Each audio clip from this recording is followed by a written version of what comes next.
Evening, everybody. Welcome to another episode of The Breakdown. It is September 7th, 2023. I'm your host, Nate Pike. We have so very much to talk about for what was otherwise a quiet week in Alberta politics. There wasn't that much at the Alberta political level going on. The legislature doesn't go back into session until the day before Halloween. It's summertime. Danielle Smith finished her tour of the Albertas, and so you wouldn't think that there would be that much, but there's a lot. We got a lot to talk about. We don't normally veer into the federal politics sphere. We try to stay in our little Alberta politics sandbox because that's where we know some things. But there is one thing that has to do with Alberta. Regrettably, it has to do with Canada. Also, regrettably. And it has to do with people, in effect, appropriating the history and the valor demonstrated by our World War II veterans, not just our World War II veterans, but all of our veterans, World War I and World War II. It's just gross. There's an individual who has had previous affiliations with the Juno Beach Center.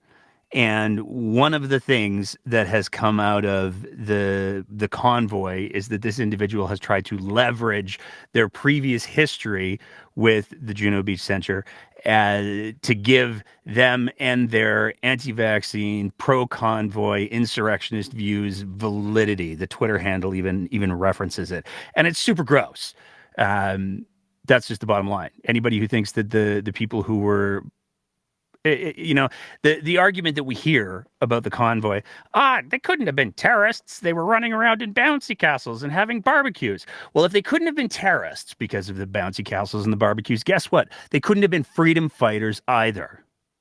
So maybe they were just a bunch of, I don't know, some of them misguided, some of them deliberately exploitive. But the trial of two of the convoy organizers, leaders, is going on. So this is getting some traction. So we wanted to take a quick sec to talk about the statement that the Juno Beach Center had to release today. It's come to our attention that an individual has used her past relationship with the Juno Beach Center to spread political messaging on this platform contrary to the values established by our founding veterans. We have blocked and removed the account from our followers. The Juno Beach Center does not support Tamara Lich or the Freedom Convoy. Now, of course, as soon as they posted this to the Twitter machine, all of the bots and the convoy supporters, like I said, certainly not freedom fighters, came out of the woodwork, and they left a bunch of horrifying comments where people who have only been alive for 20 or 30 years claim to have even the vaguest understanding of what the Juno Beach Center is, what respect for veterans is, especially given that there were people who defecated on memorials and monuments during the Freedom Convoy. You kind of lost the moral high ground there, kids. Props. The Juno Beach Center had to know that as soon as they put this statement out that they were going to get all kinds of trouble, but they believe in their values. They believe in people not appropriating the sacrifices that veterans have made over the many years that they've been making sacrifices for this country. So we wanted to start off by highlighting that kind of bravery, because make no mistake, that is real bravery. To do that sort of thing, knowing that it was going to polarize people, knowing that it was going to make people say and do ridiculous things, that does take real bravery, certainly more bravery than a mob of people descending on the capital of the country in an attempt to overthrow the government. And let's not forget, as much as they might have changed their mind because people didn't get behind that ideal initially, that's what they showed up to do. So, getting that out of the way, let's get into the rest of the stories that we have to talk about tonight as we continue our roundup of Alberta politics. The first thing that we got to talk about is a story that's kind of fallen through the cracks a little bit. That's why we're here. We like to try to fish them out of the cracks. There's been some interesting conversations that have gone on in the last little while over clear cutting in K country. So this is not a small thing. Reading from the story that's on the screen right now, over 1,100 hectares of logging is planned for the Upper Highwood in Kananaskis starting this winter and continuing for 2 years and the company's called Spray Lakes Sawmills, a company based in Cochrane. Now, there's some people who have said, well, it's part of forestry management. The problem is the stuff that's going to get cut down is a lot of old growth forest. This is not just we're making space. This is we're removing established, important part of the ecosystem of the Kananaskis. And this has generated a lot of controversy for a lot of different reasons. One of the reasons why there was some controversy generated has to do with the fact that there wasn't, but there is kind of now a bridge. So what the story here is, the company that was setting up to do all the clear cutting, there was a creek in the way. Now, it's important to realize that this creek is, of course, habitat to some species that are at risk, some species that need protection. It's also important to note that when it comes to areas that are established as protected areas for species that need that protection, there is a boatload of rules and requirements in regards to putting any kind of infrastructure in there, because it has to be made sure that that infrastructure isn't going to harm that environment. There were some people who had some very real concerns because there was photos and videos posted where the company that was building this bridge was just driving straight through the creek bed, and they weren't taking any of the mitigating efforts that are supposed to happen. Well, Ottawa announced that it was going to be investigating the logging situation because of this bridge that was being built. This week we found out, though, that the CPAWS, which is the Canadian Parks and Wilderness Society of Alberta, they put out this tweet where they said, "We've received confirmation from at Fish Oceans Canada that Spray Lake Sawmills does not have a Fisheries Act or Species at Risk permit to construct any kind of crossing over the Highwood River." So, to be clear, what it appears at this point is this logging company said, "Oh, we can't wait to get to that old growth forest. It's going to be so good." So instead of going through the permitting process and the steps that are required to make sure that that environment is protected and dealt with appropriately, they just kind of plowed through. Now, this gets to be pertinent really quickly, given the current discussion that's going on in Alberta about renewables.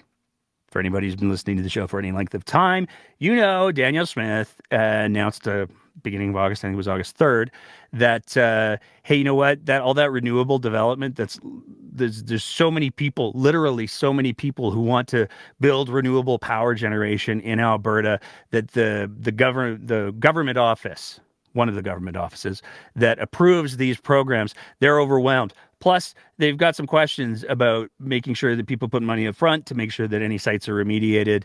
And also, there's some people who don't like how solar panels look.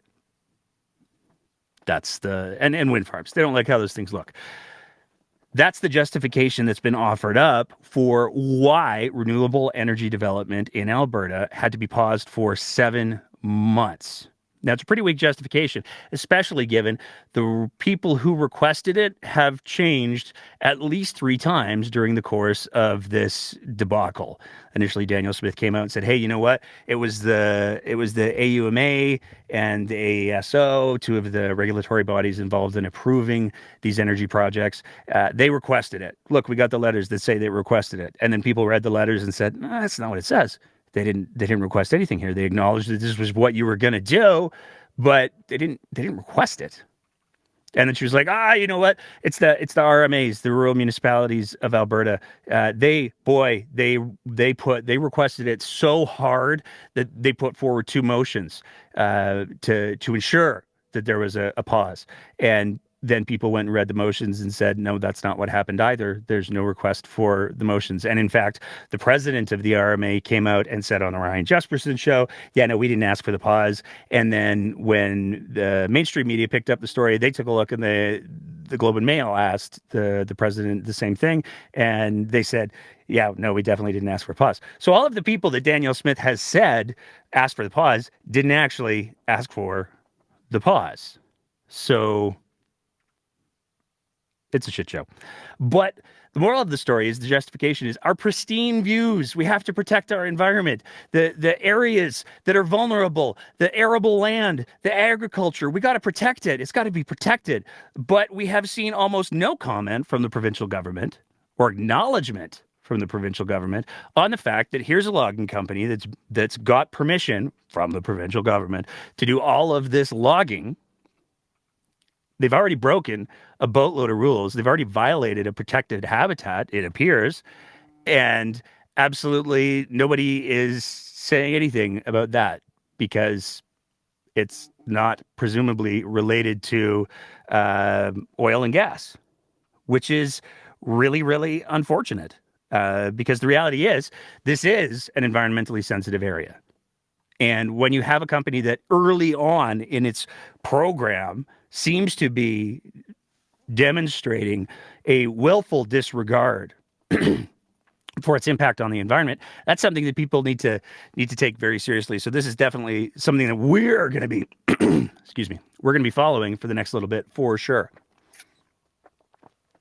Moving on from there, Tyler Shandro.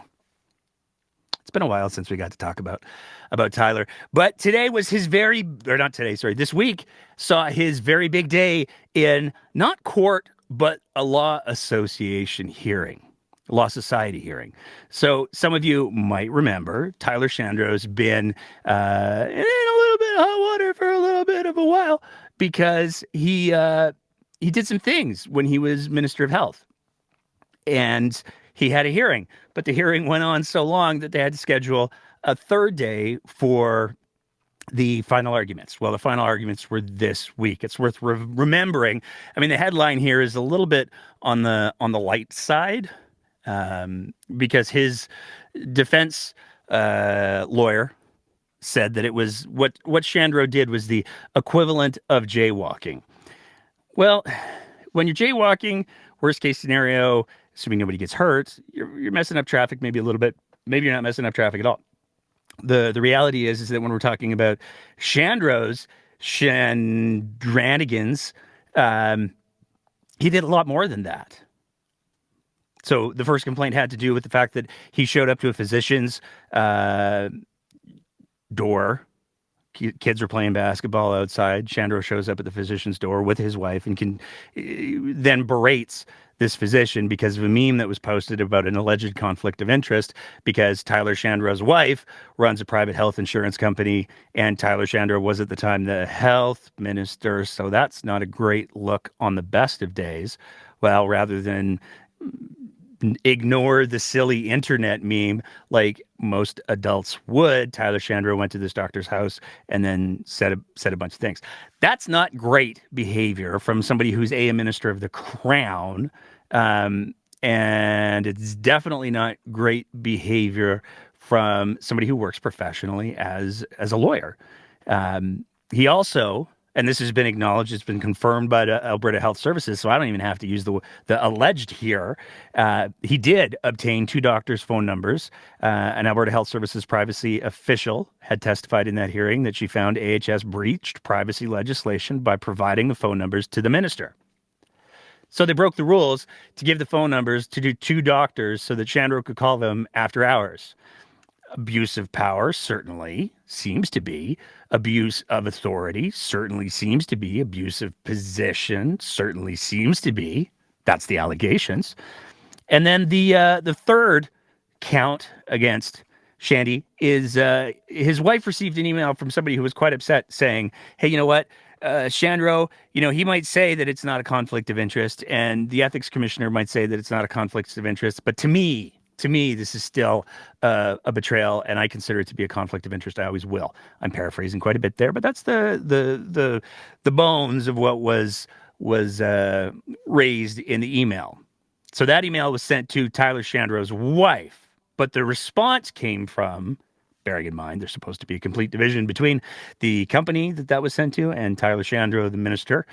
The response came from Tyler Shandro from his ministerial email, where he said that if this woman didn't leave his wife alone, then he was going to turn the legislative security loose on her, which is, again, not great, because, again, we're talking about him potentially abusing his authority, abusing his position.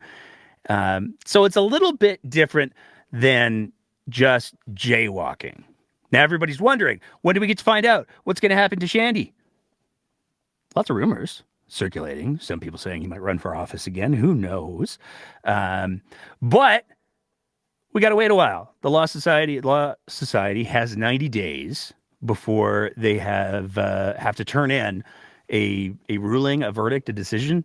So, it might just September, October, November. We might get an early Christmas present this year. Who knows? Moving on from there. And speaking of former ministers, we're going to talk about this guy for a second here. This is Jeremy Nixon. Jeremy Nixon was the former Minister of Seniors, Community, and Social Services.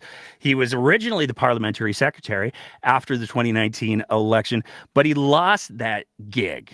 He had to resign from it. And the reason why he had to resign from it was because he got caught up in the whole Aloha Gate scandal.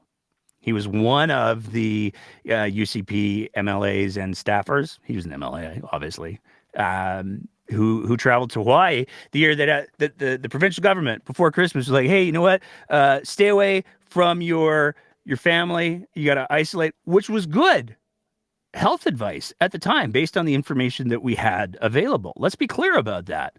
And even the recent decision that came down saying that the orders that were issued by the Chief Medical Officer of Health, Dr. Dina Henshaw, they don't say that the orders were bad.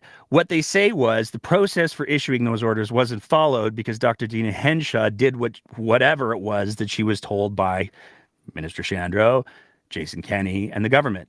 And the Chief Medical Officer of Health is supposed to operate autonomously. She's not supposed to take her marching orders from ministers because they have political motivations, which we saw throughout the entire pandemic. # best summer ever. But at the same time, that Christmas, where everybody was being told to stay home, where everybody was being told not to travel, where everyone was being told you got to have small gatherings, keep it small, maybe do Christmas over Zoom, Jeremy Nixon, he decided to go to Hawaii. Well, he didn't win his seat in the election, but it looks like he may have won a little bit after all, because he has been appointed by Danielle Smith, hired by the UCP government, to be the director of Southern Alberta Office, United Conservative Caucus Office, Legislative Branch, which is a lot of words, so that's got to be impressive or something. But here's the trick of it. A lot of people have looked at this and gone, well, it's up to the party what the party does. But this is not a party position. This is a taxpayer position. So he's being paid not by the UCP and their fundraising. This is a position that he's been given after the election that is being funded and paid for by taxpayer dollars. Now, we did look on the disclosure, the government disclosure, to see if the amount of how much he's being paid is up there, but it's that website hasn't been updated in a little while. So we'll check back on that. Moving on from there, the UCP War Room, which was one of the things that a lot of the UCP leadership candidates, when they were going through the election, they were like, hey, you know what? Maybe that's not the greatest idea. We probably should be spending that much money in that way because, animated Bigfoots aren't that much of a threat when you really boil it down. Well, they made the news again. Because one of the things that happened is the War Room, the Canadian Energy Centre, was initially given a budget in the neighborhood of around $33 million a year, which is not a small amount of money. It's also worth noting that the UCP War Room, the Canadian Energy Centre, was created in such a way that it is almost impossible to find out what's going on internally. Now, it's a government company. And typically, for government ventures, you can FOIP them. We've talked about FOIPs on the show many times before. But the way that this company was deliberately created, put 3 UCP ministers in charge of the company. The budget comes from taxpayer dollars, but there's no way for taxpayers to know how that money's being spent, what it's being spent on. Fortunately, and again, this is where I want to say we have amazing journalists in this province. We're very, very lucky to have amazing journalists in this province. And we should be very, very grateful for the amazing journalists in the province. Because while it's not required for the War Room to disclose to Albertans how much money they're spending and when, if they decide to do that outside of Alberta, particularly outside of Canada, well, then you're not just dealing with the other country's rules. One of the big things that came out with this story here is that the center's most, and I'll read from the story, the center's most recent annual report shows it signed a $22 million contract. That's 22 million taxpayer dollars. Last fiscal year for a media campaign. That's about 3 times its entire government grant from the previous year, because a lot of people were upset with how much money the War Room was getting, the Canadian Energy Centre. And so their budget was slashed, particularly during COVID. How did we find out? Well, this was obtained by this reporter by looking at documents that had to be filed with the U.S. Foreign Agent Registry. So they're doing this advertising in the United States. They're trying to convince the United States, hey, you know what? This energy transition that your government's spending billions and billions of dollars on and leaning into, while we're running away from it, it's just a fad. It's like those shoes with the rollers on them. It's not a thing that's going to stay for very long. You want the good stuff. You want the Alberta oil and gas. That's what we're spending $22 million on. And because that campaign is happening in the United States and we're acting as a foreign agent trying to influence the economic decisions of another country, I almost seem to recall somebody being really upset about that a while ago, but I can't quite remember what it was. We have to file documents to say, hey, this is what we're doing. This reporter here, Bob Weber, was able to get a hold of it. And he wrote an incredible story with the Canadian Press where he talked about, hey, this is what's going on here. So that's fun, because now we're not just spending money to pay for ads in other countries. We're paying money for other organizations that exist in those other countries to make the ads to advertise in their own country. That's cool. Moving on from there, one of the other big stories, and this is an important one. Now, I know we've spent a lot of time talking in particular about Pride over the last little while, and there's a couple of really important reasons for that. Yes, Pride Month was June. That's the official Pride Month. But it's important to realize that when we're talking about the history of Pride, we're talking about the history of protest. We're talking about marginalized groups, members of the LGBTQ2S plus community, who experienced in different areas before there was a national Pride Month different kinds of oppression, different kinds of violence, different kinds of hate. And so in all of these different municipalities, Calgary and Edmonton just had their Pride parades a weekend apart. Those dates were chosen before the month of June. It's also important to realize that when we're talking about what's going on with the LGBTQ2S plus community, there is still a lot of work that needs to be done. And we're going to spend a good chunk of the next half hour or so talking about this because it has dominated the headlines for the last couple of weeks, certainly going back farther than that. Now, I want to be really, really clear.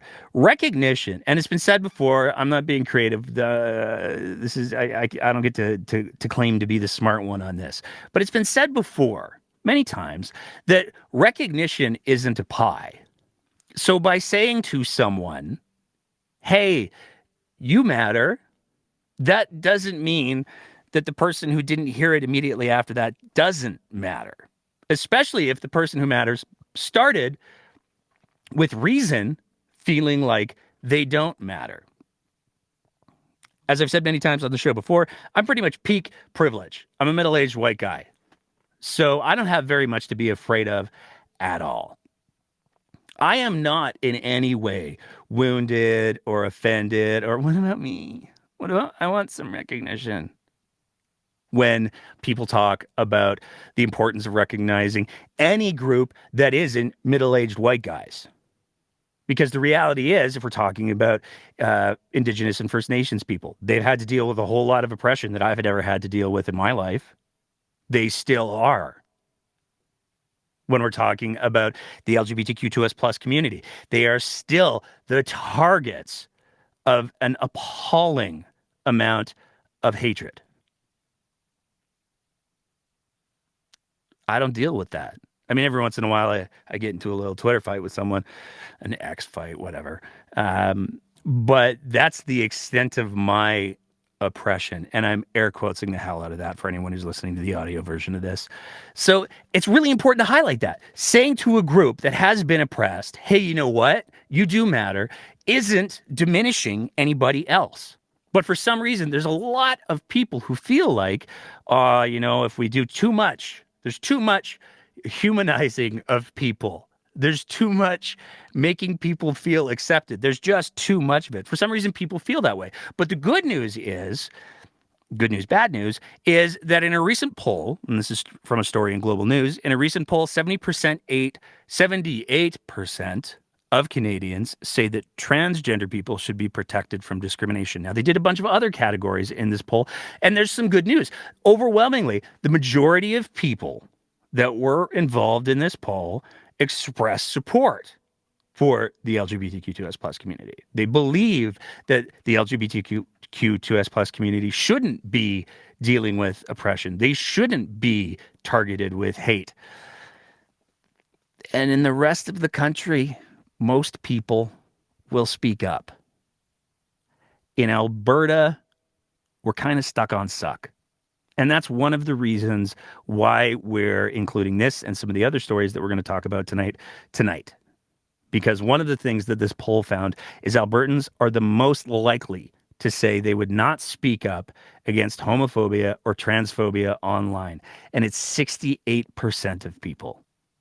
So 68% of people, when presented with blatant homophobia, blatant transphobia online, wouldn't say anything. And the problem with that is that there are a lot of people, and this poll backs it up, there are a lot of people who believe, 78% say transgender people should not or should be protected from discrimination. 78%. Overwhelming majority of people believe that members of the LGBTQ2S plus community shouldn't have to deal with hate. They shouldn't have to deal with discrimination. They shouldn't have to live their lives in fear. But when the rubber hits the road, and when it comes to, I might make people uncomfortable if I say something about the really gross thing that they just said or wrote, when that ask happens, in Alberta, we're the worst in the country for showing up. And this is part of the problem that our province has to reconcile. Because we see things that are wrong. We see things that we believe and we know are bad.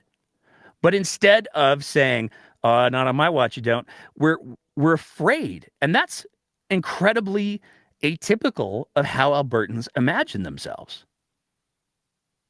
And that's one of the reasons why we wanted to talk about this particularly tonight, because it does lead into a couple of other things that we have to talk about. One of the causes for this is we are seeing more and more groups emboldening hateful speech, emboldening conspiracy theories, emboldening that fear. We're going to make you feel really, really, really afraid first, so then you can feel like you have to get control back. So then you can feel like you have to take something back. And we saw that announced this week where Take Back Alberta continued to dig for the bottom when they announced that they were going to be bringing PhD doctor, to be clear, Dr. James Lindsay, for not one, but two shows in Alberta in October. One in Edmonton, one in Calgary. And this graphic the dog whistles. I mean, we mentioned it on the Twitter machine, but it is absolutely wild that the folks who lit their hair on fire over QR codes during the vaccine passport phase of our lives are now using QR codes and asking people to use QR codes. Boy, that was a passing fad. But there are a lot of dog whistles in this poster. When you take a look at it, the colors are very, very clearly the trans colors. They're the colors that are represented on the progress flag. And it's subtle, but when you look at the top of the Protect Our Kids, you can see that the colors are dripping over. And it's the words Protect Our Kids that are stopping the colors from getting to the kids, I guess, because kids are prone to color. I don't fully get it, but this is a theme that you're going to see repeated throughout the show tonight, because this is one of the design choices. This is one of the dog whistles that gets used over and over again. Now, a lot of people have seen this and said, well, who is this Dr. James Lindsay? Well, to start with, he's not from Alberta. So let's import our protection of our culture, I guess. But he's also a deeply polarizing figure. Now, I don't want to get involved in any more legal problems in the immediate future, so we're just going to go right ahead and read from the Wikipedia entry on Dr. Lindsay. Lindsay has promoted and or been linked to several prominent conspiracy theories. He's a proponent of the right-wing LGBT grooming conspiracy theory and has been credited as one of several public figures responsible for popularizing groomer as a slur directed at LGBTQ educators and activists by members of the political right. Lindsay has referred to the pride flag as the flag of a hostile enemy. In 2001, Lindsay wrote on Twitter that there will be a genocide of whites if critical race theory isn't stopped. His statement was met with widespread criticism, including from the founder of libertarian anti-identity politics magazine Quillette, Claire Lehman, who wrote, James Lindsay, when you're too extreme for Quillette, or I don't know how you say it, that friggin' magazine, when you're too extreme for them, that's saying something. James Lindsay is now peddling white genocide theory, implying that a genocide against whites in the U.S. is imminent, has the potential to inspire racist violence. Such comments are extreme, reckless, and irresponsible. They should be denounced. Lindsay has promoted the far-right cultural Marxism conspiracy theory, which alleges a concerted effort by Marxist critical theorists to infiltrate academic and cultural institutions in order to destroy Western civilization. If any of this is sounding familiar, there's a reason for that. The theory has been wholly rejected by mainstream scholars and has been characterized as anti-Semitic by the Southern Poverty Law Center and others.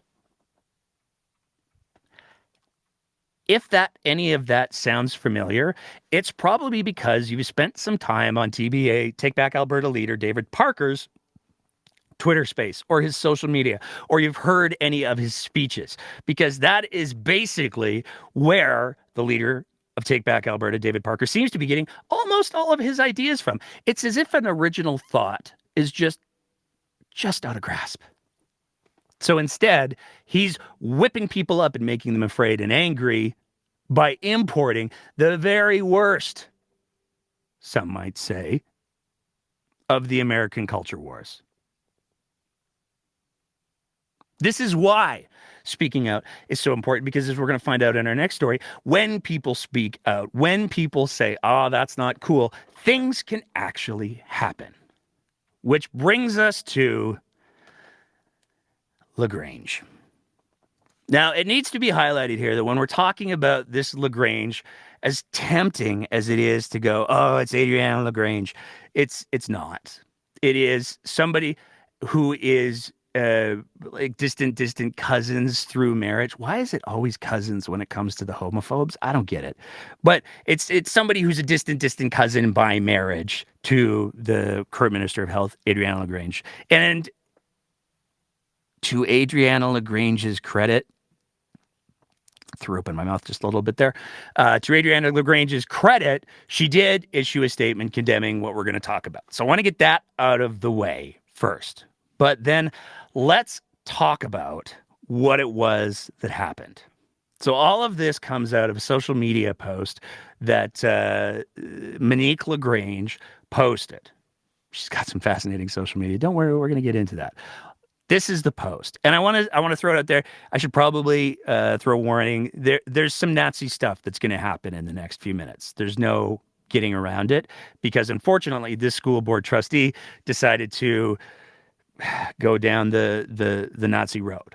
So this is the post here, and it was a story, only visible for 24 hours, kind of thing, where. There's a picture, for those of you who are listening to the audio version, on the top half, there's a picture of a bunch of kids waving Nazi flags, leaning out of what appears to be a building or maybe a train, who knows. But these kids are waving Nazi flags, clearly coming from Nazi Germany.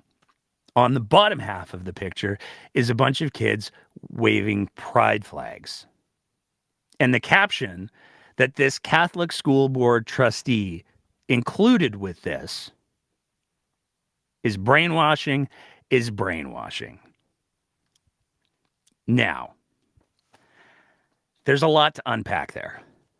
And we're gonna try to unpack a little bit of it here, and we're gonna try to do so using an example. Teaching people to be tolerant isn't brainwashing. That's not what Nazi Germany was about. It wasn't about, we're going to teach the kid tolerance. It was about, we're going to whip up everybody into a nationalistic fervor so that we can accomplish some truly evil goals. Period. End of sentence. Now, the other piece that we have to get to is the use of Nazi comparisons. Many organizations have come out and said, you know what? You should never, ever, ever, if you're talking about Nazis, you'd best only be talking about Nazis. Don't equate anything to Nazis. Don't compare anything to Nazis. Just don't do it. And there's a lot of different reasons for that. But this was the defense that Monique LaGrange offered up when she did an exclusive interview with the Western Standard. And that in and of itself should tell you something right there. When the only media that you're talking to is the Western Standard, like, your hair's breadth away from the counter signal. Let's just say it like it is. This is what she said in the story from the Western Standard. The story meme is centered around indoctrination and how children are vulnerable to evil agendas. Agendas coming from organizations like Planned Parenthood, the United Nations, or SOGI 123, filtering through culture, LaGrange said.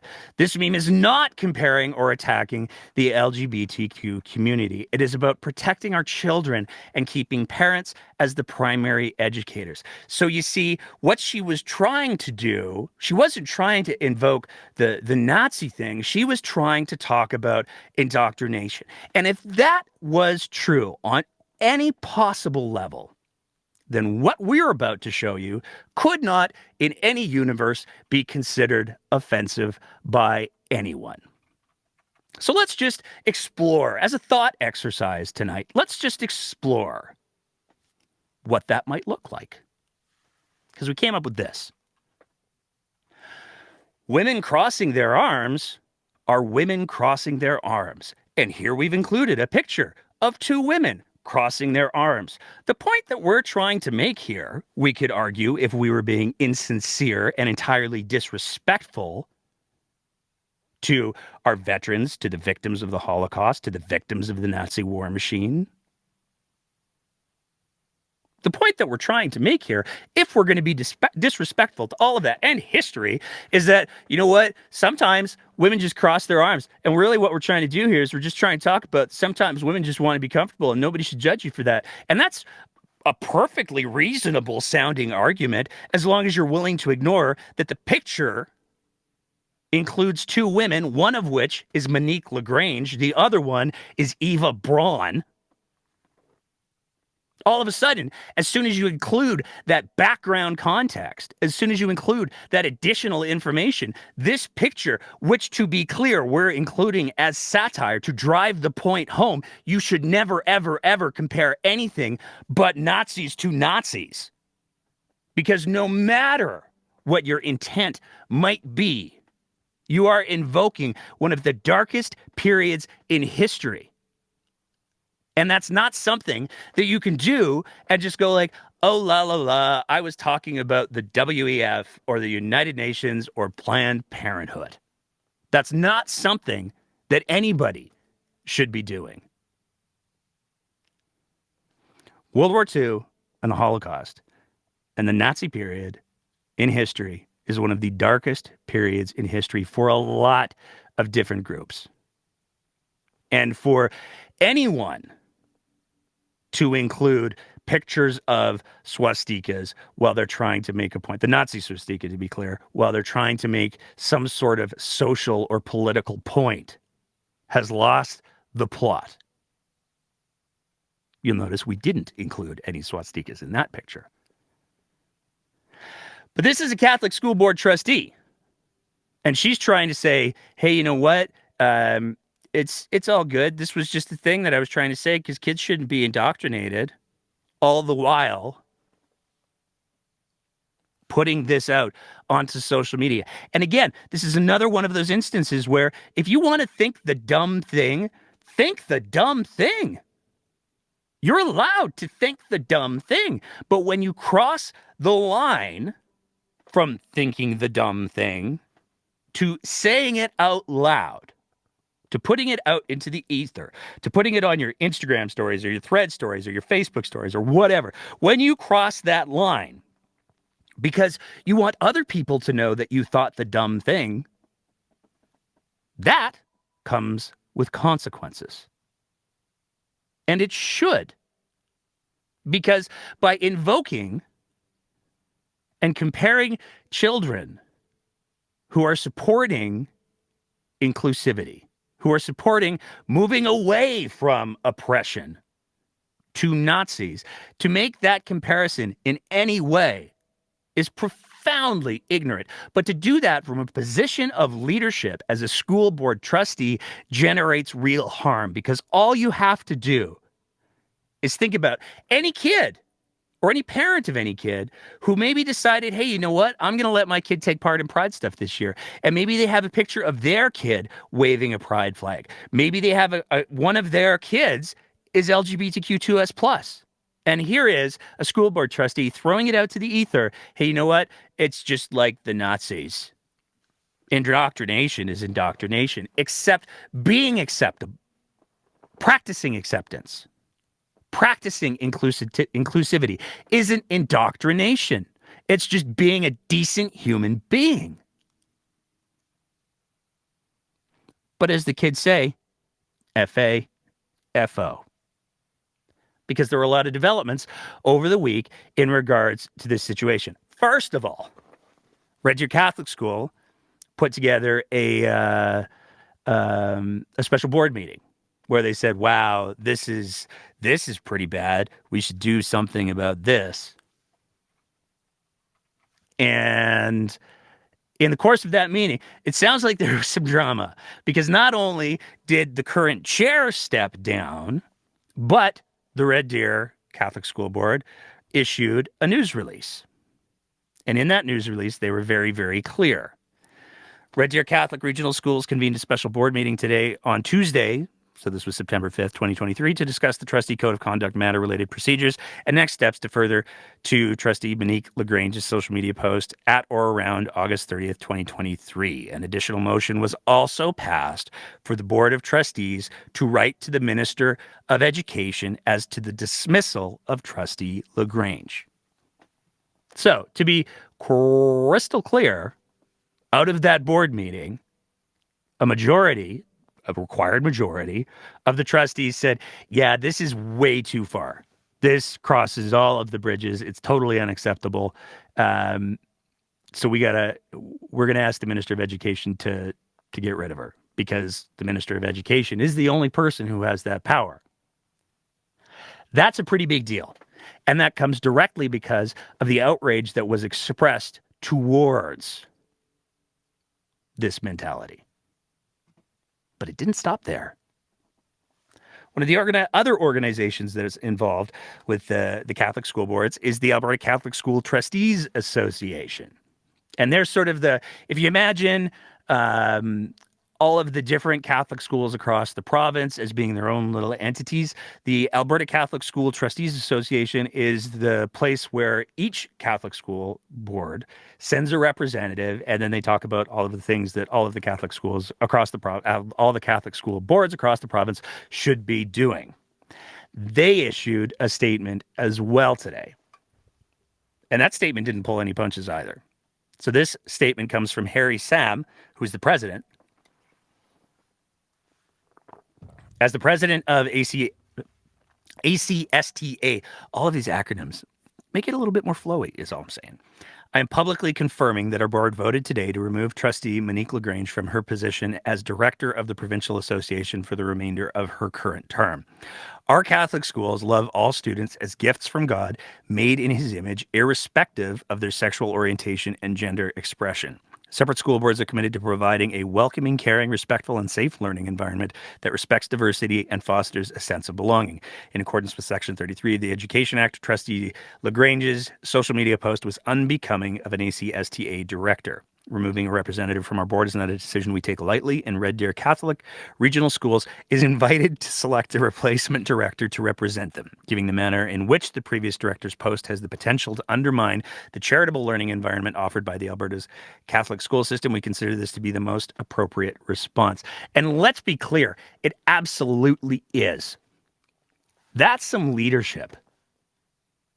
That's exactly the kind of thing that we should be seeing from people in positions of authority when they're confronted with not only something that allegedly the RCMP are investigating as potentially being a hate crime, but even just targeting kids like that. That's something that's critically important. And it can't be said enough how, there's no question that the vocal minority, and let's be clear, as that survey that we talked about earlier clearly shows, they are a vocal minority. They're going to lose their minds over this. They're going to get angry and they're going to get loud, but it's not going to change the fact that 78% of people believe that this sort of thing is exactly the right thing to do. And we need to see, quite frankly, more of it. Because it would be great if we could say, hey, you know what? This public trust, this Catholic school trustee, it's the first time this has happened. No other Catholic school trustees have ever said anything super hateful or gross, except for, there was that time just a little while ago. It was like, it was back in not that long ago at all, just a couple of months ago. We're talking about Jonathan Higdon, who is one of the trustees for the Fort McMurray School. And when we're talking about Jonathan Higdon, what did he have to say? Well, he was pretty clear. Opens up with, it's time to be less tolerant of today's worldly ideologies. Doesn't mean I'm homophobic. Just because I said we should be less tolerant of worldly ideologies, it doesn't mean I'm homophobic. It doesn't mean I don't respect people that think differently, but just as much as your opinion is important to you, my views and opinion are just as important to me, and neither of our opinions is going to be less than the others. Actually, that's not true. And let's be really clear on that. If you're advocating for hate or oppression, your opinion means less. And again, here we have that same graphic, that same theme of there's somebody who's holding up a thing and the colors of the thing are dripping on it. And the graphic includes, I will teach my child, male dad, female mom, girl boy, so there is no confusion. This is a Catholic school board trustee up in Fort McMurray. He put up another post. Every child was made perfect, perfectly designed in the womb from head to toe by God. It's an abomination to think that a God made you a male when you were supposed to be a female and vice versa. God doesn't make mistakes. And we've talked about these posts before on the show, and we've talked about how unbelievably ignorant and insensitive a comment like that is to anybody who's had to deal with any child born with any kind of a congenital defect or anybody who's had to deal with any kind of miscarriage. Every child is conceived with purpose in this life that comes from God. He knew long before they were even a thought they can be world changers.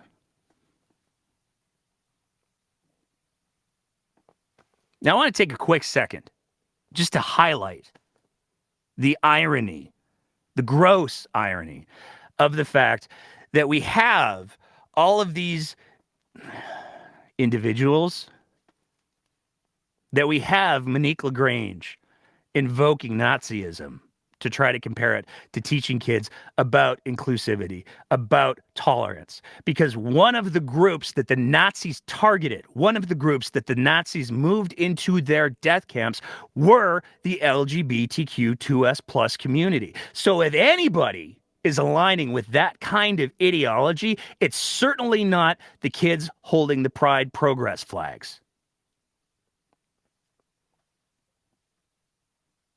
Now you have to know, because of course, it didn't take very long to draw a line from Monique LaGrange to take back Alberta. She's got a Twitter account. She doesn't use it very much.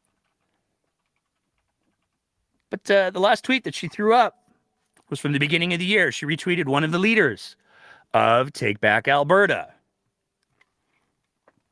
who was in turn retweeting the leader of Take Back Alberta, David Parker. I love to see the people show up to let the rest of the province know that we will have a say in the governance of our province, and now we will be heard.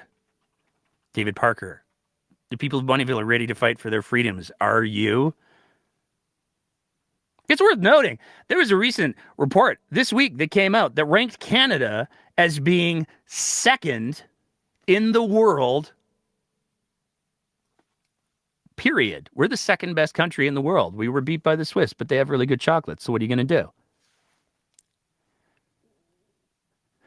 Freedoms in Canada aren't being threatened by institutions. Freedoms in Canada aren't being threatened by government. They were briefly threatened by a global disaster. And that's one of the things that happens to during any crisis.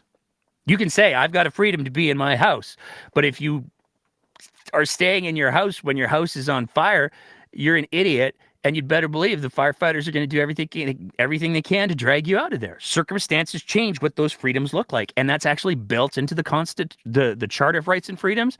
There's mechanisms for dealing with extreme circumstances, because as people who fought in World War I and World War II know, sometimes sacrifices were required. Sometimes you had to give up the things that you liked in order to preserve freedom on a long timeline. This is a lesson that appears to be lost on all of these people who are just pissed off that they weren't able to go do their sit-in at Tim's like they normally would every Saturday morning. Nothing against Tim's. I love me a good Boston cream. Everybody loves Timbits, except for the dry ones. But of course, we have that Take Back Alberta connection.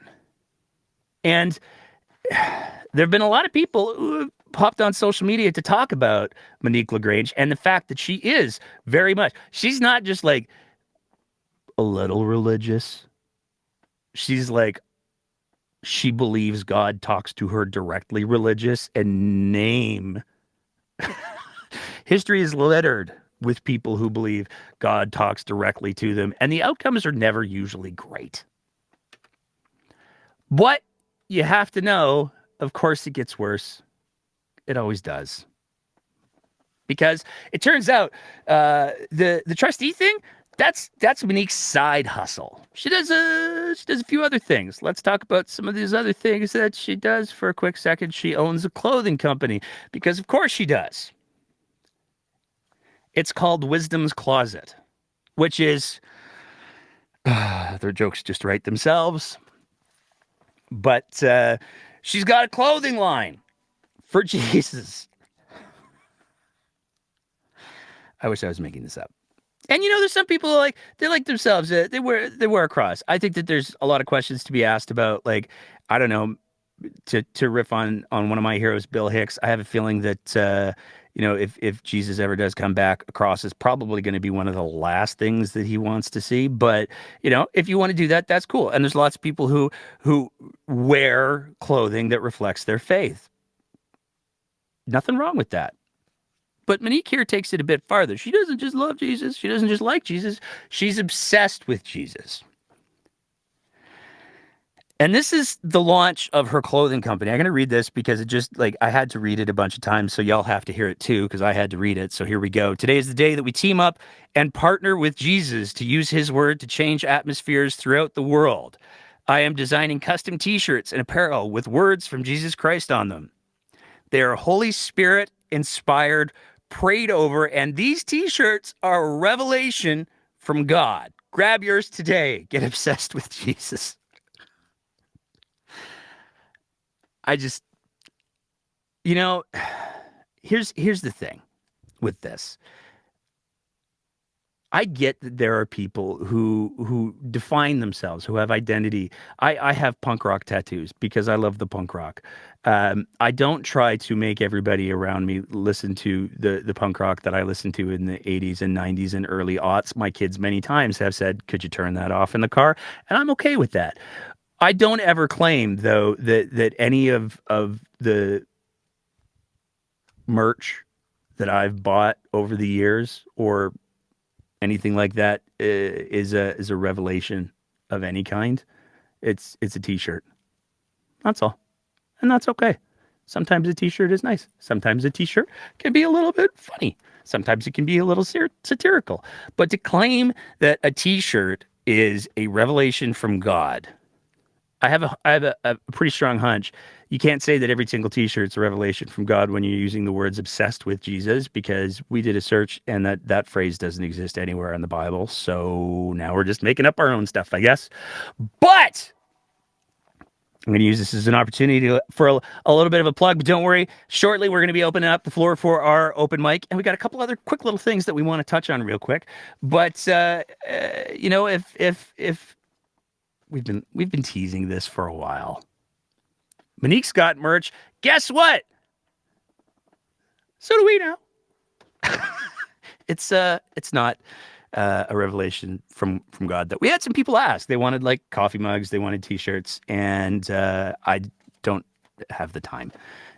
But we have partnered up with the good folks at AB Poly, who are going to do they're going to do all the heavy lifting for us. So it's abpoly.ca is the website. There's a couple of they're looking at bringing in some other commentators, political folks, and they're going to do all of the manufacturing. So it's an Alberta company. First of all, is the big thing. It's designed by an Alberta company. It's manufactured by an Alberta company. It's sent out by an Alberta company. So these guys are doing all the heavy lifting for us. It's fantastic. But we managed to keep it in Alberta. We got the mugs. We got the shirts. Um, I have one of these mugs because we did a run of these like 3 years ago with the same folks, and I use that mug for coffee every day. I know that sounds like a lame plug, but it's literally the truth. But we also have some other designs as well by request. There's some folks who wanted to see it. There's a lot to unpack here. T-shirt. You can get a breakdown. There's a lot to unpack t-shirt. You want to keep the conversation going t-shirt? Yeah, we got those too. We got all of the things. It's very, very exciting. And if you go to abpoly.ca, you can see our stuff. You can see the other stuff from the other creators that are on there. It's all super worthwhile. So there's the plug. But we got a couple other quick little things that we want to hit on real quick before we open up the floor. And I already know there's like one person who tapped in like within the first couple of minutes of the show. Um, Props for patience. We're going to get to you in just a sec. Don't worry. But before we do, we've got a couple other things that we want to talk about to speak sort of about the power of engagement, if you will. And the first one is earlier this week, we found out we'd made it big because somebody was knocking off our social media. Somebody had created, I don't know who, I don't know why. They did link to our Patreon page, so I guess thanks for that. We didn't pick up any Patreon sponsors out of it, but somebody created the Twitter account, the Breakdown AB5. I wanted to make a bunch of short circuit jokes, but I was told not to because it's too old. But yeah, this account was created. It copied all of the things from us, and there were a few people who were like, "Hey, are you guys doing a bit?" And we're like, "Nope, we do have some bits coming though, but that's not one of them." And thanks to the fact that we have a fantastic, engaged audience who stand up for us a little bit. I love it. Didn't last very long. So I mean, I don't know what the game plan was. Who has this time to knock off? Like, it isn't the first one either. There's one a little while ago. It had like some flames and stuff. I think it's still around, but it's just lame sauce, and I don't care. But who has the time to like completely populate a brand new account to try to fool people into thinking the breakdown saying silly things, because that's kind of our jam. Now we got two other things that we want to talk about. We're working on something fun. It's going to be a corker. It's not going to be what you expect. I can pretty much guarantee that right now. But with Take Back Alberta having made their goals clear, they're coming for the school boards. You know, we're being a little bit light right now, but they've been very, very clear about that. They want to take over the school boards. They want to have their candidates like Monique LaGrange become the trustees across the province. They're coming for the UCP AGM, which is happening at the beginning of November. Half of the UCP board is already affiliated with Take Back Alberta. The other half of the board is up for election. Cynthia Moore, the current president of the UCP, is stepping down. She's not going to be running for another term. So the whole thing's up for grabs. And you might, a lot of people will go like, well, that's a UCP problem. But the reality is it's very easily not a UCP problem. Because once you have control of the entire board, you can set the agenda. And that includes what sort of policies come forward. That includes what sort of policies might be involved in removing or installing a leader. There's a lot of potential ramifications of this. So in a couple weeks, we're going to be presenting a conversation with one of the high-ranking members, I'll say, of Take Back Alberta. And it's going to be a lot of fun. We also have a conversation that we're going to be presenting on Sunday with Lindsay Amatia. She is a energy lawyer here in Calgary, and she's also one of the co-hosts of the Your Province, Your Problem podcast. And she's going to help us make sense of not only the renewables moratorium, possible, likely, almost certain motivations for it. And she's also going to help us understand what the 18 interim regulations that were introduced, which seem to fly in the face of the claim that you can't do interim regulations. It gets so complicated so quickly. But Lindsay helps us make a lot of sense of that. But we're going to be presenting that this Sunday. It's probably going to be 2 or 3 weeks. There's prep work. Bring it on. One of the high-ranking members of Take Back Alberta, who for the time being go unnamed. That's something that requires a little bit of work. On a totally unrelated note, here's a fun thing that we learned about in the Alberta politics world this weekend. So Napoleon. I love this so much. We're playing some inside baseball right now, folks. Napoleon, the great leader, dictator, whatever. When he died, there's a story, the legend goes. Now, the part of this is demonstrably true because the thing that we're going to talk about is currently in New Jersey, of all places, but of course it is. But when Napoleon died, there were a couple of people that he made fun of, that he made some jokes about. And apparently one of them had a little bit of money, so he paid the person who was doing the autopsy to remove Napoleon's genitals. And they were saved, allegedly out of spite. So Napoleon had his genitals removed, which is, I mean, a lot of the jokes kind of write themselves. But we're gonna let you have fun with the jokes, because we just want to share the description. So first of all, it was described as very, very small. Napoleon had very, very small genitals. This is a thing that we learned in following Alberta politics this week. It has been described as a shriveled eel or a dried piece of leather by the people who own his genitals, who currently reside in New Jersey. Never a dull moment in Alberta politics. But Napoleon had a very small... I'll read the headline. Napoleon's penis size confirmed. Channel 4 documentary calls the artifact very small. Do with that what you will. Now, anybody else wants to speak? Like I said, raise your hand. Otherwise, I'll do the obligatory Patreon plug. And if Elsie pops in, cool beans. If she doesn't, well, then we'll be back next week. As always, if you appreciate the kind of content that we're trying to do here at The Breakdown, we would love nothing more than if you signed up to be one of our Patreon sponsors at www.patreon.com/thebreakdownab, where for the price of just a fancy little cup of coffee every month, you can help us to continue to produce the kind of content that we do. We got a couple more FOIP requests that are in the shoot.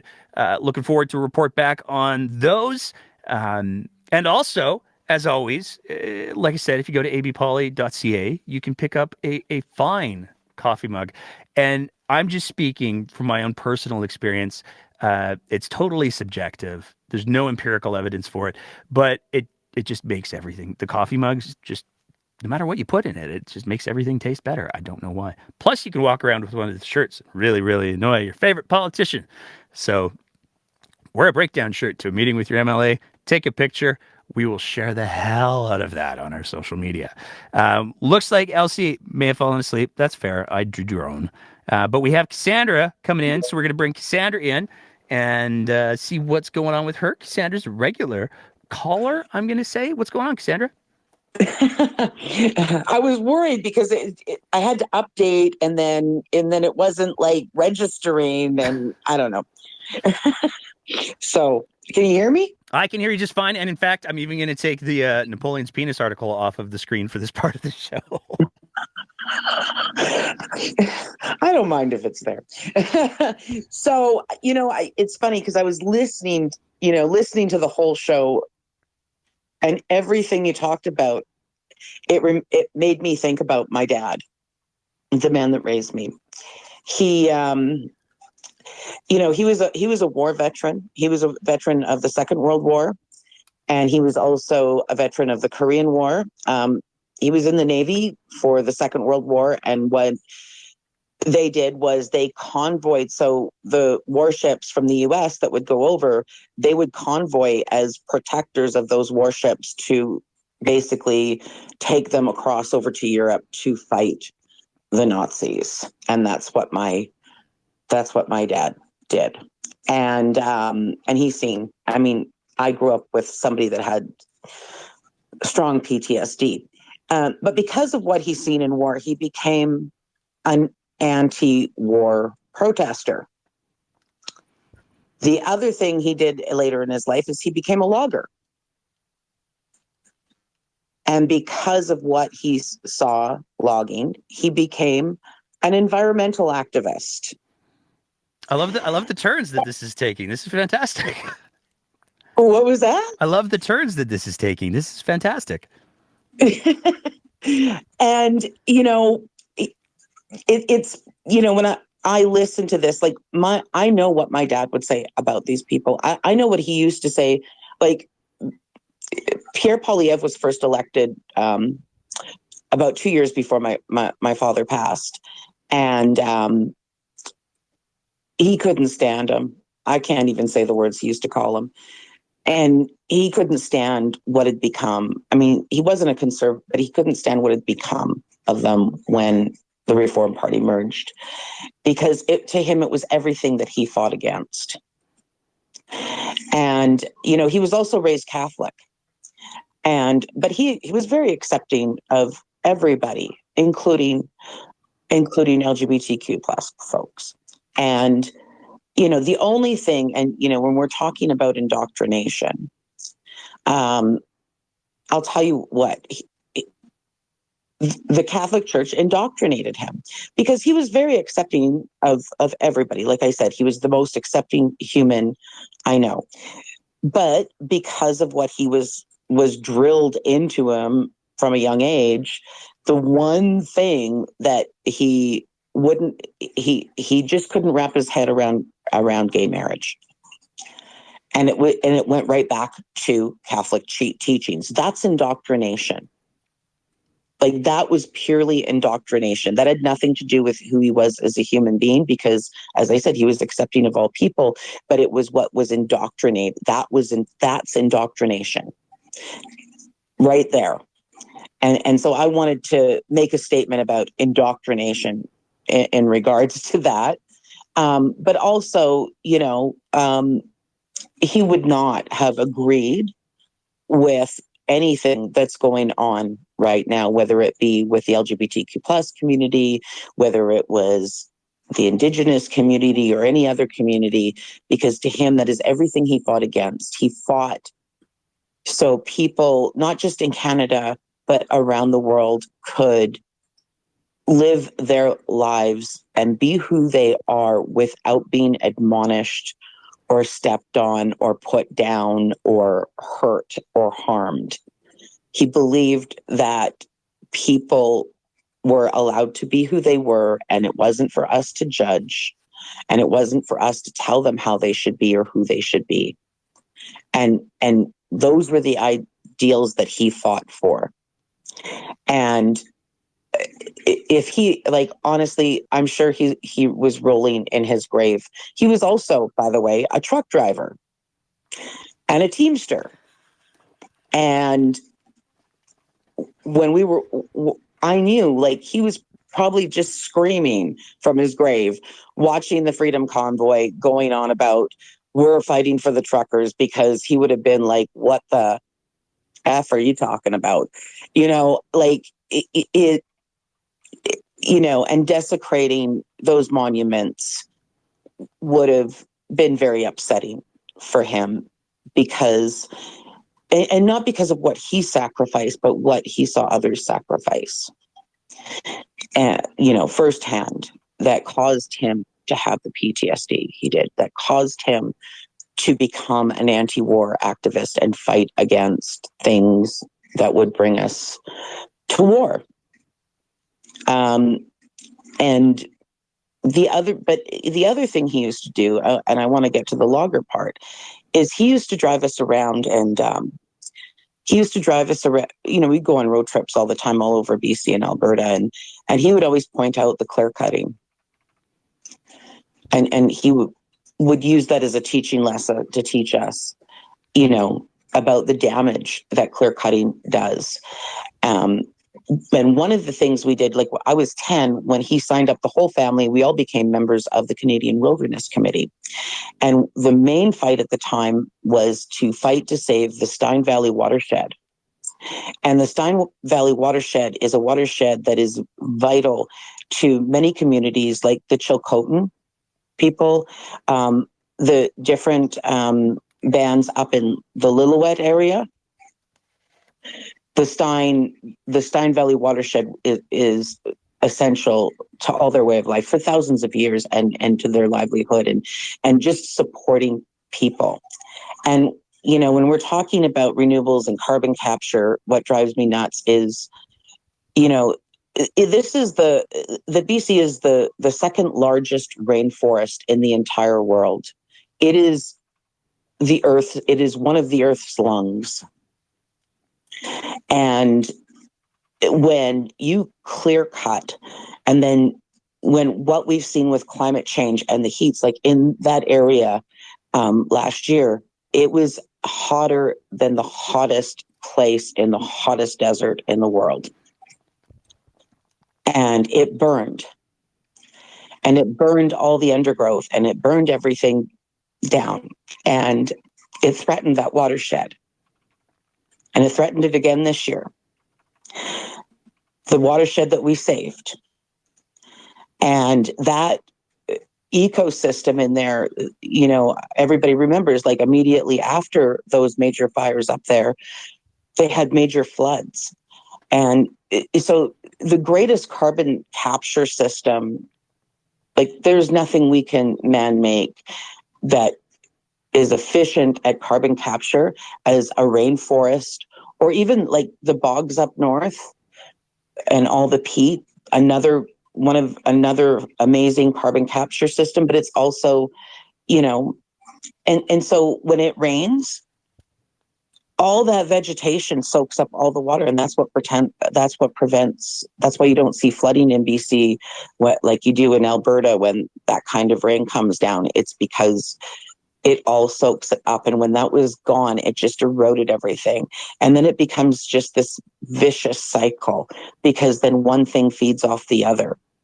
And so when I saw that article about Kananaskis, I was incensed. I was upset because, we need, I've seen the damage that clear cutting has done to BC. Like, there's hardly any old growth forest left. There's like almost none. Trees that were thousands and thousands of years old. You can tree plant all you want, but it takes thousands of years to grow that tree back. And those big, thousands of years old trees, they are more efficient at carbon capture, at recycling oxygen and in all of those things than a sapling. You know what I mean? And so, clear cutting, it's not just that too, is it also, because those trees aren't there to soak up your water and things like this, what happens is it runs off and it's more susceptible to pollution. It can lead to things, and I'm shortening. I mean, there's a lot more science that goes in it than I can articulate here at this time, but it also means that your waters and rivers and streams are more susceptible to toxins and stuff like that, which feed our agriculture.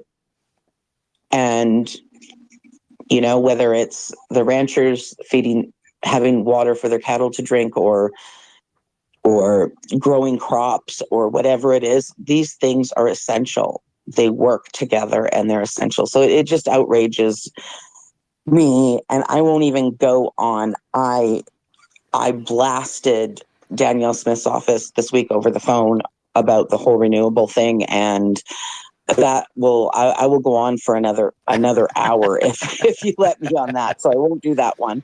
But I just wanted to, just say that, like this is, yeah, it's just. But the other thing I wanted to mention, when you said that, these polls and surveys about, Albertans not showing up for the LGBTQ plus community. I saw your comment in the chat. Go ahead. Yeah, tens of thousands showed up in Calgary for the Calgary Pride Flame. Albertans, and they drove from other cities, and they came out to show their support and stand up and say, look, there's more of us than there are of you, and we support our LGBTQ plus community. Totally. And I wanted to put that out there. And my last note, which is not something that was on the show, but I'm going to keep drumming it up because, I was kind of tweeting back at Mayor Gondik and Councillor Penner because they were talking about the housing crisis. And I just want to say, this is no longer a crisis. This is a housing emergency. This is an emergency. And like, I am sitting here right now, I'm disabled. I am trying to find a place. In 2013, during the floods, before the floods, there was a 1.5% vacancy rate, and I had to look for a place. And then the floods happened, and then it was zero, and I was scared. But I still found a place to live. Over the past 5 months, I have put in well over a dozen, maybe even 24 applications. I have excellent references. I've got a good landlord references. Not one single person that I submitted an application called a single reference, including my landlord. I was driving around on last week with a friend, and we were just having a leisurely drive, and we're driving around, and when they say there's a housing shortage, there's not a housing shortage. I'm going to tell you that right now. I was driving around, and they're building luxury. They call them luxury apartments. These are rentals. These aren't condos that they're going to sell. These are rentals that they're building. and they're building them all over the city. Like the amount of construction I saw, and these apartments, like the ones that are already built, you can look at them. They're no nicer than an apartment going for like $1,600. But they put luxury in the name, and now all of a sudden they're worth $3,000 or $4,000. There's a place called Wellings in Calgary, 55 plus. It's just an apartment building. It's not a retirement community where you get services. It's just an age-restricted apartment building for people over 55. And they're asking for a small one-bedroom apartment, just a couple dollars short of $4,000 a month. And they are constantly advertising to bring people on. So they're not filling those up. They've got empty suites. And we've got homeless people. And we got people that need suites. And they're all over the place. And so I keep seeing these places being built. When they keep talking about a shortage and we need to build affordable housing, no, we need to start looking at unreasonable profits by these large corporations like REITs and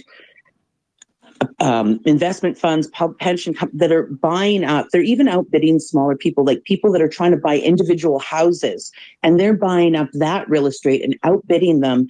And so they're squeezing the average home buyer. They're raising the price of real estate. They're charging.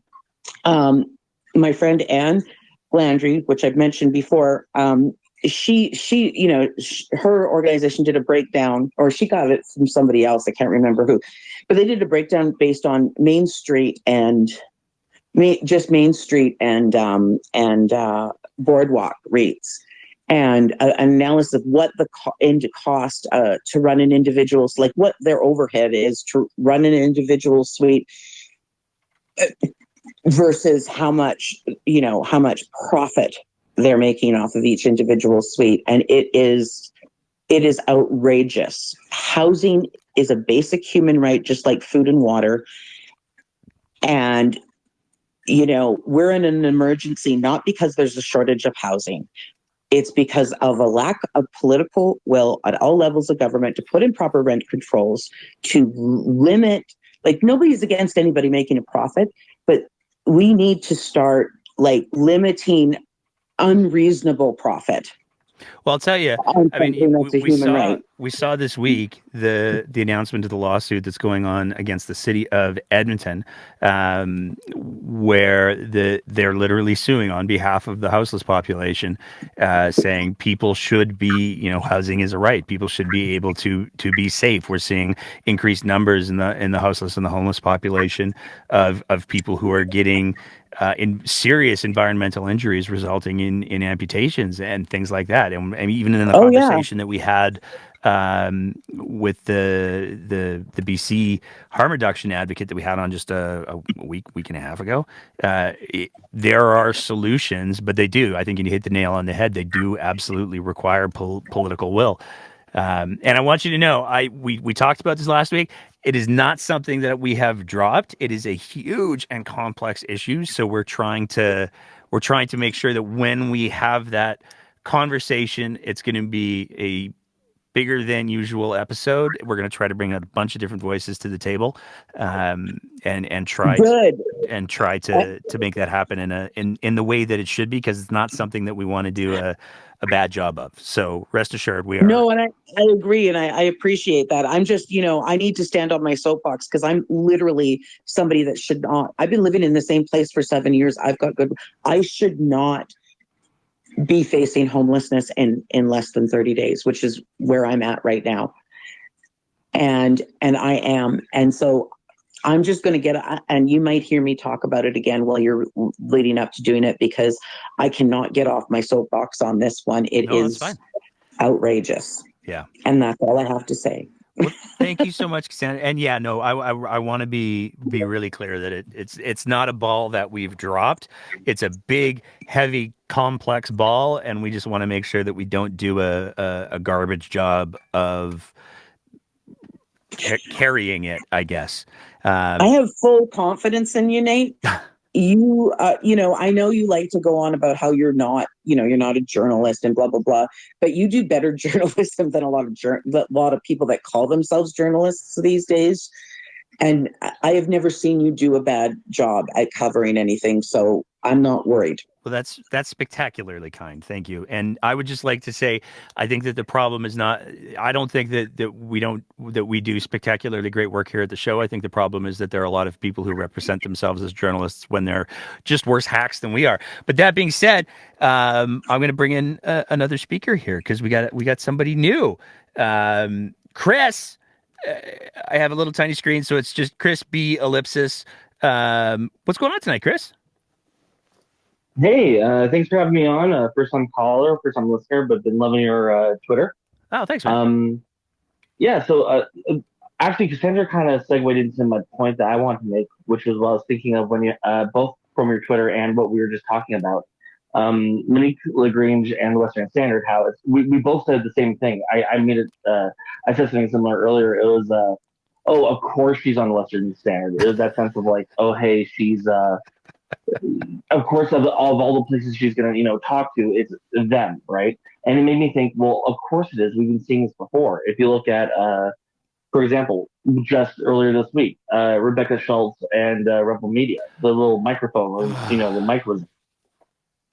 Yeah. And then you also have that ad that you had mentioned on your Twitter with the Western Standard having that Alberta government ad on their website. I mean, to be fair, there's that thought of, hey, I mean, I don't really know how the ad system works, but it's just that sense of you constantly see the conservative government and different media organizations, or at least conservative favorites. Again, Lagrange, I would argue, is a favorite for people like the Western Standard, like Countersignal, so on. And you just keep seeing these different pairings of quote unquote journalist, media group, and government leader, conservative leader, someone where it's like they're practically shaking hands, but they pretend they're not. Yep. Oh, totally agree. And they're not even pretending half the time. There's a reason why our pinned tweet is what our pinned tweet is, man. Yeah, it blows my mind. It's incredible, and it leads me to my last point, which is they keep making this argument that, oh, the CBC is government run, it's politically manipulated and blah blah blah. Whereas at the very least, we can point to them and say, hey, they have journalistic standards, they have transparency to a point that we can't say for any of these other quote unquote journalistic outfits that peddle BS every other day.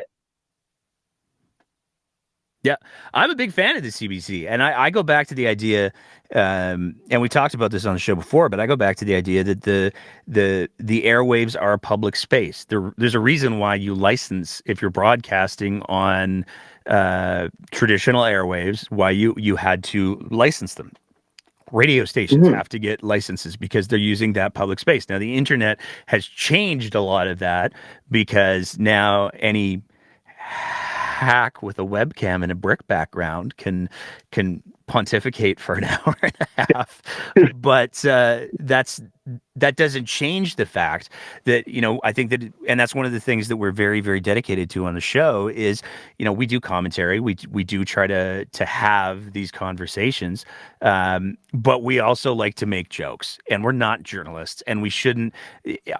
That's one of the reasons why, like, I really appreciate that Cassandra finds value in what we do, but we're not journalists. We're commentators. We're satirists. I mean, like, I've got my not Jason Kenney puppet 4 feet away to me on my left here. What I find sad, and what I find tragic, quite frankly, is that the right, air quotes, has figured out that if you call yourself a journalist, there's a lot of people who will just go, okay. And that's the end of the conversation. And so you can have organizations that present themselves as being journalistic entities, and everybody goes, okay. And they don't question them because, you got to trust journalists. And at the same time, like, I take a look at the stuff that a certain media organization / charity puts out. Again, refer to the pinned tweet. Yep. Understood. They go out of their way to polarize the people who are consuming their content, and at the same time delegitimize the mainstream media and real journalists. And that's one of the reasons why I think it's so important that, like if organizations wanted to do the same kind of thing that we do, or if they just wanted to be commentary, if they wanted to do editorial stuff, I don't have a problem with that. I think that there's value in that. That's why we continue to do what we do here. But you got to be clear about what you're doing. Like, I don't wear a suit and tie on the show, A, because I only have one, and that's a lot of laundry. But B, because I don't want people to look at and we've had this conversation with the team here. I don't want people to look at it and go, oh, they're doing serious journalism. Because you know what? Every once in a while, we're going to talk about Napoleon's penis. And I don't want to give that up. Sorry, actually, if you don't mind me adding one more thing. Yeah, by all means, man. I come from I'm actually a journalist. I went and I kind of in and out of the work for a while, but I went to J school back in McEwen, early 2015, around that time. And what ended up happening was we actually had a lot of conversations about this, the concept of what it means to be a journalist and whether there is citizen journalism.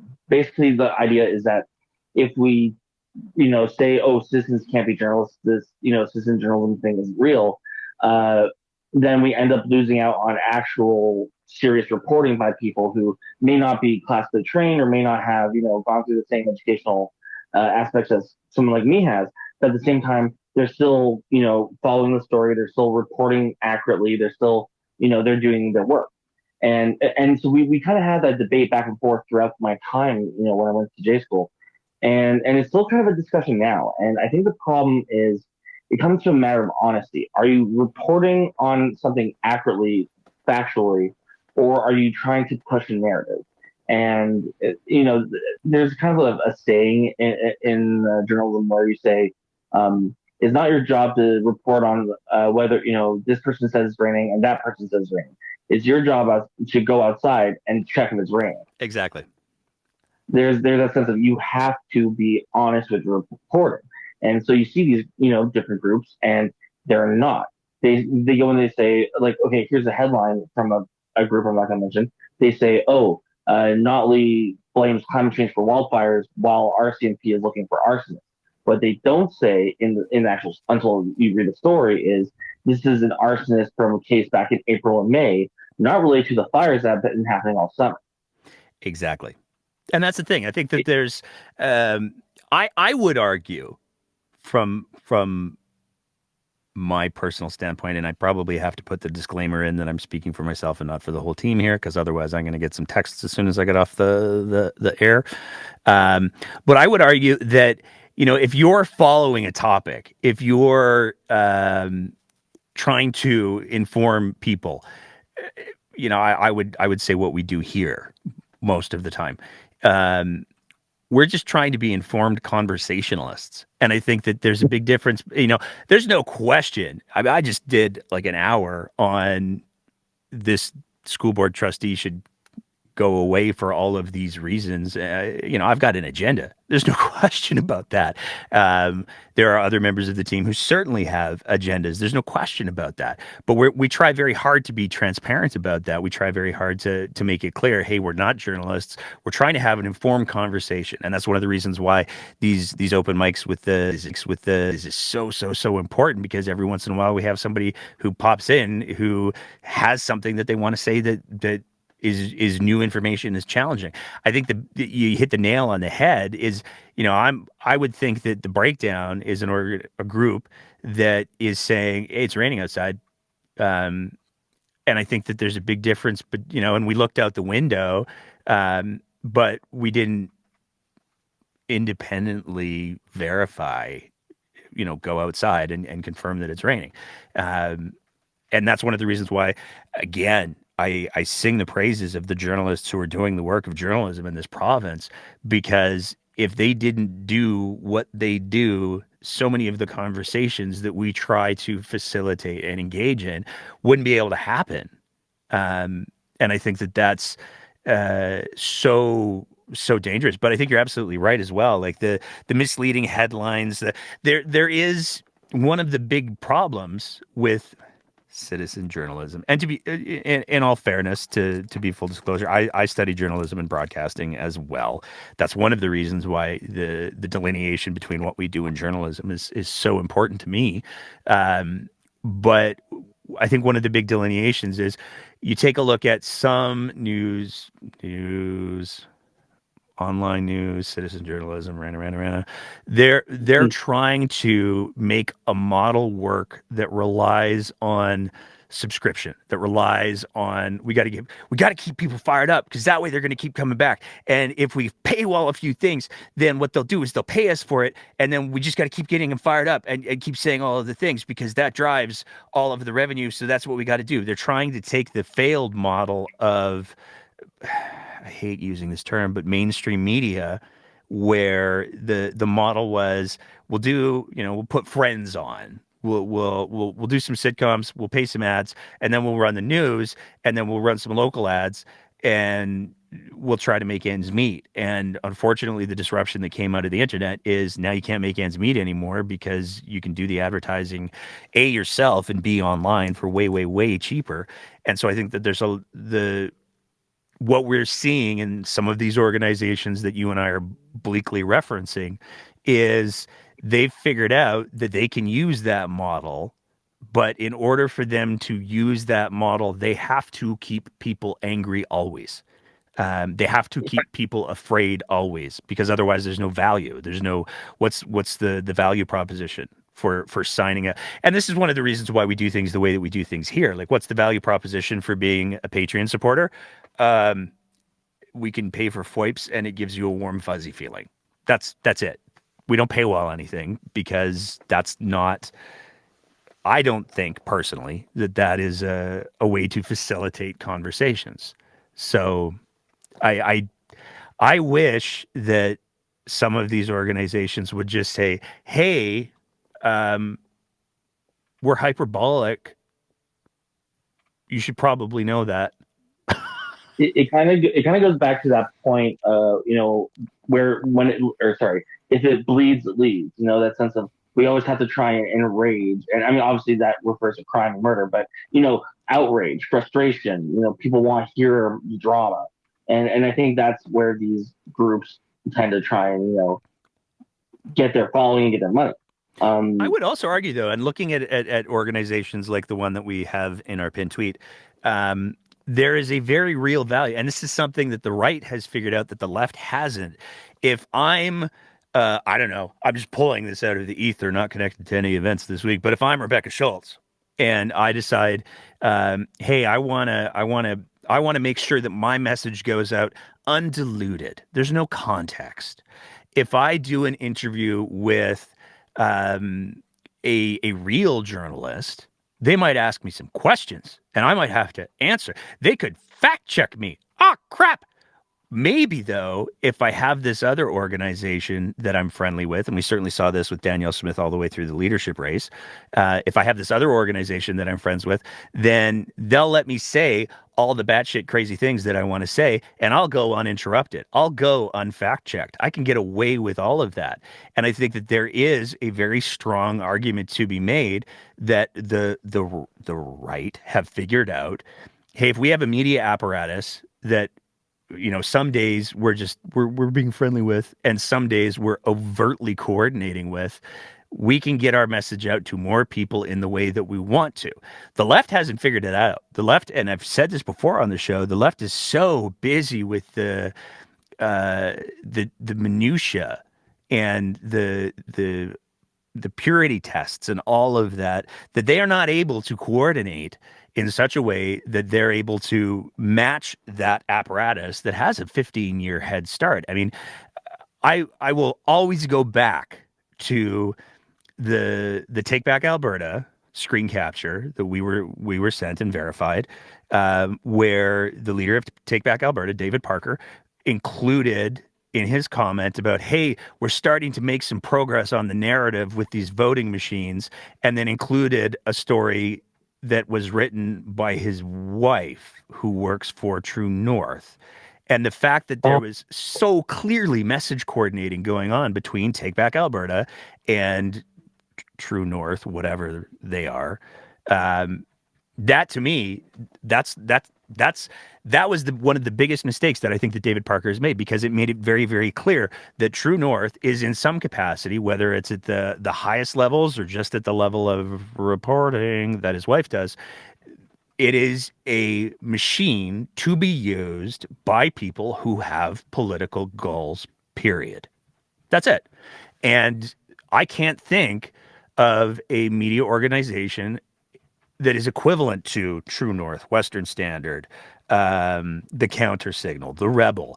On the progressive side of the spectrum, I can't think of anything that exists that has that close affinity with the left. And I think part of the problem, you got me on my soapbox here, and then I'll get out of your way so you can talk some more, man. I think part of the problem is that the left is so afraid of what happens if our message gets fact checked. What happens if we get challenged? They're so afraid of that they simply refuse to engage in a lot of ways with the progressive or center or whatever you want to call it media groups. I mean, we had an interview request in with Rachel Notley during the last election, and we were flat out refused. And I know we were, because we make jokes about the NDP. And that's okay, because I have puppets for that. But the reality is that if, I go back to organizations like, you take a look at the things like The Daily Show did. You take a look at things like Last Week Tonight. Those are organizations. I don't think anybody who went on The Daily Show, particularly during Jon Stewart's tenure, went on and was like, oh, we're going to have us a fully serious conversation of hard-hitting questions. There was going to be some heavy content, but then there was also going to be some dumb-ass questions, like, what flavor of Doritos do you like the best? Or why are you wearing those pants? It's been a while since I've seen a Jon Stewart effort, so I'm riffing a bit here. But there was a willingness to engage with that we don't see. And that's, to me, really, really unfortunate, because I think that when you show that you're willing to laugh at yourself, when you show that you're willing to be like Obama, when he was president of the United States, went on The Daily Show with Jon Stewart. And Jon Stewart has been very clear. Obama was not a Stewart fan. So it wasn't like they were buddies. But it was important to have that conversation in an honest way. And I think we just need more of that. I think it comes down to, people being able to look honestly at themselves. And if they are, they're able to see what other people see when they see them. Like, again, Obama with the Key and Peele sketch, or with Jon Stewart, or Biden with the whole Dark Brandon thing. There's a sense of, you can get the joke and make fun of it. And I think the problem is we don't have that in Canada right now. The right has always been able to make a mission statement. It's always a mission. It's always, we have to have the same belief, the same, not saying that we don't all have the same ideology, but there is always kind of a sense of, it's mission oriented. We have to conquer, or at least maybe that's not a fair way of saying it, because obviously there's, certain other examples of like red tourism or things like that, where it's not always the same thing. Sorry, I'm getting into a completely different tangent. Let me kind of roll back there. I do think that it's really important that we need to both support, serious journalism, mainstream journalism, but there needs to be that, I don't want to say a left niche, but someone willing to say, hey, being honest with, like you said, making fun of themselves, making fun of the left position, while also being able to say, hey, that's BS, that's wrong, this is something we need to address that's real. Like, again, looking at, the housing crisis. You see, like, some jokes where people, I remember, I think, was it Polivier who went and posted that tweet saying, like, a young couple looking for housing, and it's a couple looking at tents. Oh, yeah. Yeah. You see, it's like that. That's kind of thing where it's like, hey, you're not taking something serious that everyone's finding seriously. You have the thing about finding what's funny and what's serious is, obviously people are making jokes about serious topics, but when people care about something, when people find something so, again, like housing, like addiction, treatment, and these types of issues, there's skin in the game, there's family in the game, there's blood in the game. And a lot of these other groups don't. They're able to twist that into the other. Yep.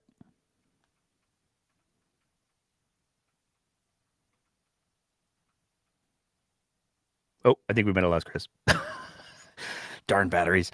Well, I hope Chris comes back for next week, maybe, so we can continue having a bit of this discussion, because I think this discussion is so important. And this is where I'm a big believer that satire is that's what we aspire to here at the show. And that to me is an important part of the conversation. But at the end of the day, the fundamental thing that I believe 100% is that the foundation of any healthy democracy is a well-informed electorate. And there's a lot of different ways that an electorate can become informed. One of the most important ways is through quality journalism, but you go through history and satire has always been there. And that's what we try to do. I saw somebody saying we do actually have, it's over on my shelf right now, but we do have a Not Smith puppet. We're working on an upgraded version because clearly we're going to be stuck with that for a while. But we do have, and if you go back through the Breakdown archives, you can find the interview that we did with not Danielle Smith. It was a corker. But there's lots of different ways. And again, it comes back to that whole idea of we have to be able to have well-informed conversations. We have to be willing to open up our minds to new possibilities, to new ideas. And we have to be able to recognize when we're wrong. And this was the last thing that I want to hit on before I wrap up the show, because we're coming up close to that 2-hour mark again. But one of the things that's important for us here is, even when we're making jokes, if we make a joke and it flops, all right, whatever. They can't all be funny.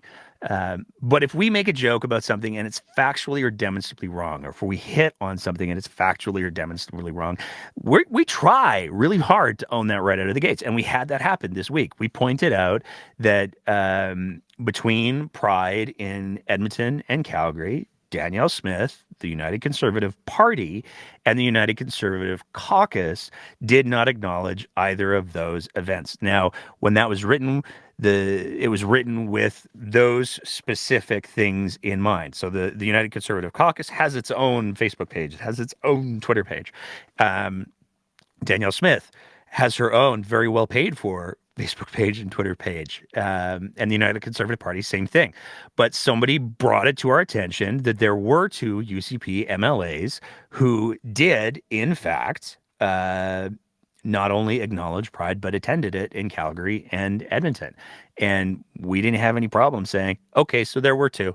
And that doesn't diminish the fact that Danielle Smith still didn't acknowledge those things. The United Conservative Party, as a party, didn't acknowledge those things. And the United Conservative Caucus, the collective group, didn't acknowledge those things. Props to the 2 who did. There was a point in not very far back history when the UCP made a production out of the fact that they weren't allowed to march in Pride. Now, there's a lot of really good reasons for that, because they kind of went after GSAs in a super gross way. But you go back, Jason Kenney and co., they had their own little Pride breakfast where they had pancakes and stuff so they could talk about those issues. That's gone from the United Conservative Party. That's gone from the Premier's office because she was busy getting taquitos and eating corn, apparently. And that's something that needs to be highlighted. Props to Searle Turton, and I think it was Tanya Furr, who did attend the events.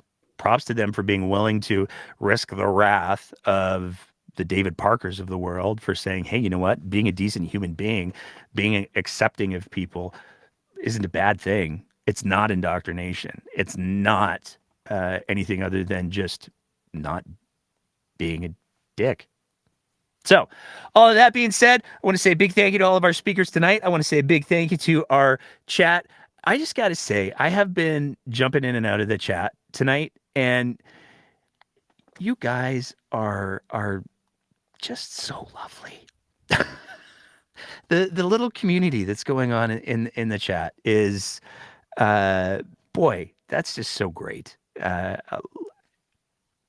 It's so cool to watch. Thank you for that. Thank you for the conversation. I think it's just absolutely amazing, and it's great that our little ridiculous show is able to help create a space for those kinds of things to happen, because it's super amazing, and we will be quicker with blocking the bigots in the future. But I want to say big thanks to everybody in the chat. I want to say big thanks to our speakers. I want to say big thanks to everybody who's supporting us on Patreon.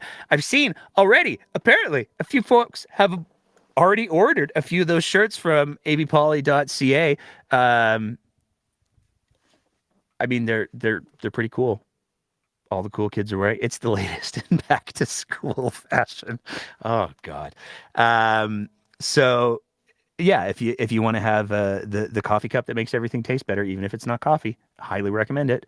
We'll be plugging that for a little while. We got a couple of other ideas that we're going to be floating down the curve. I love the idea of having merch, especially when I don't have to do any work for it. Other people do it. That's fantastic. So want to say a big thank you to everybody on that. And we're going to play the video really quick, and then I'll do the line. BS detector evolved over time? I tend to be pretty trusting. I'll never get tired of that. Take care of yourselves. We'll see you back here next week. It'll probably be Thursday again. And look for our conversation with energy lawyer Lindsay Amatia coming out on Sunday, because you want to know just how much shenanigans are involved in this renewables moratorium. She does not pull any punches whatsoever. Until then, take care of yourselves. Keep the conversation going.